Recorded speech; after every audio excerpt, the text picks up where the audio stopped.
महाराष्ट्राचे उपमुख्यमंत्री अजित पवार यांच्या जाण्याने संपूर्ण महाराष्ट्रावर दुःखाचा डोंगर कोसळला आहे। या पार्श्वभूमीवरती संपूर्ण महाराष्ट्रभर ठिकठिकाणी शोकसभेचे आयोजन करण्यात आले।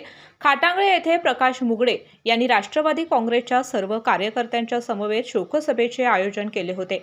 काल दिवसभरात जिल्हा परिषद निवडणुकीचा कोणत्याही पद्धतीचा प्रचार न करता सायंकाळी सर्व तरुण कार्यकर्त्यांनी एकत्रित येत शोकसभा आयोजित केली होती। यावेळी बोलताना ते म्हणाले की आज बारामती येथे अत्यंत दुःखद दुर्घटना घडलेली आहे।